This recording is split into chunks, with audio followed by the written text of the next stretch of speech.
გამარჯობა მეგობრებო, მე ვარ ქეთი და თქვენ უყურებთ ჩემს არხს English with Katie. მე დღეს ვისაუბრებ present simple-ზე, რომელიც არის ახლანდელი მარტივი დრო, მის წარმოებაზე და მისი გამოყენების წესებზე. ჯერ გავიგოთ როგორი წარმოება ის. მის წარმოების წესი მდგომარეობს შემდეგში.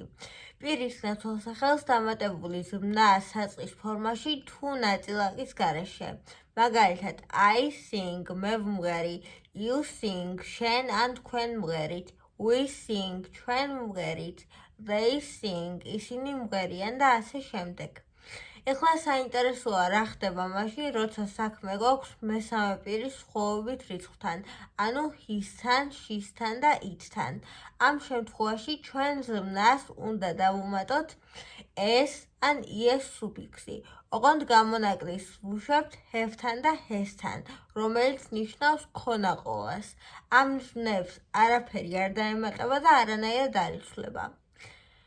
გავიგოთ ეხლა როდის ვუმატებთ ზმნას s და როდის es სუფიქსს.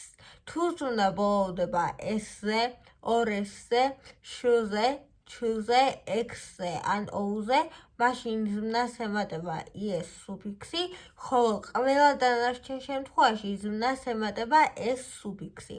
მაგალითად, she walks, ის დადის, ზმნა დაბოლოვდა k-ზე, ასე რომ დავუმატე s სუფიქსი. ხოლო თუ მექნება ასეთი ზმნა, მაგალითად, she watches, ის უყურებს, ზმნა დაბოლოვდა ch-ზე, ასე რომ დავუმატე es სუფიქსი.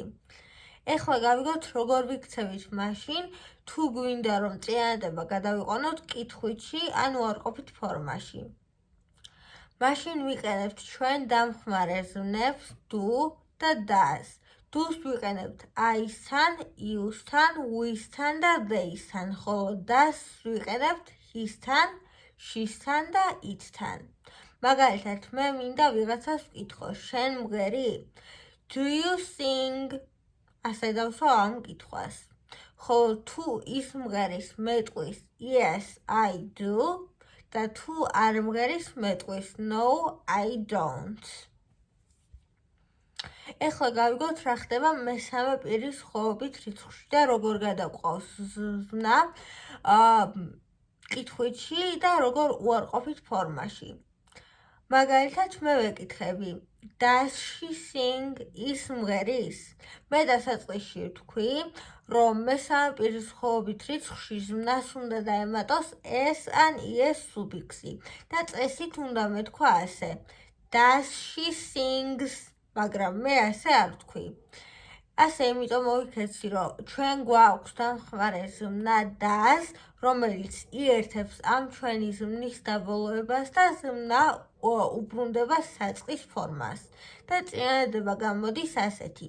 Does she sing? და არა does she sings? თუ ის მღერის მეტყვიან yes, she does და თუ არ მღერის მეტყვიან no, she does not. ეხლა გავიგოთ, როდის უნდა გამოვიყენოთ present simple. არსებობს 4 ძირითადი შემთხვევა, როდესაც ვიყენებთ present simples. პირველი ეს არის მუდმივი სიტუაციები, მაგალითად, მე ვმუშაობ მასწავლებლად. ვიტყვი I work as a teacher. მეორე შემთხვევა, როდესაც present simples ვიყენებთ, არის ყველასთვის ცნობილი ჭეშმარიტებები. მაგალითად, დედამიწა ბრუნავს მზის გარშემო. The earth moves around the sun. მესამე შემთხვევა, როდესაც ვიყენებთ present simples, არის ისეთი სიტუაციები, რომლებსაც აქვთ განმეორებითი სახე. მაგალითად, I brush my teeth every morning. მე კბილებს ყოველდღიურად ვიხეხავ. მეოთხე შემთხვევა, როდესაც present simple აუცილებლად უნდა გამოვიყენოთ, არის ცხრილები და განრიგები. მაგალითად, მატარებელი გადის 9 საათზე. The train leaves at 9 o'clock. ეს რახან განრიგია და გაწერილია და ცხრილშიც შეიძლება იყოს, ამიტომ ვიყენებთ present simples. ყოველ ასეთ შემთხვევაში, როდესაც საქმე გვაქვს ცხრილებთან და განრიგებთან, ვიყენებთ present simples. და ბოლო, რა დროის გამოთქმები შეიძლება გამოვიყენოთ present simple-თან. ეს შეიძლება იყოს always, every day, every month, every week და ასე შემდეგ. ასეთი იყო ჩემი დღევანდელი ვიდეო. მეტი ახალი საინტერესო ვიდეოებისთვის გამოიწერეთ არხი და გააქტიურეთ ზარისხილაკი. მადლობა ყურადღებისთვის.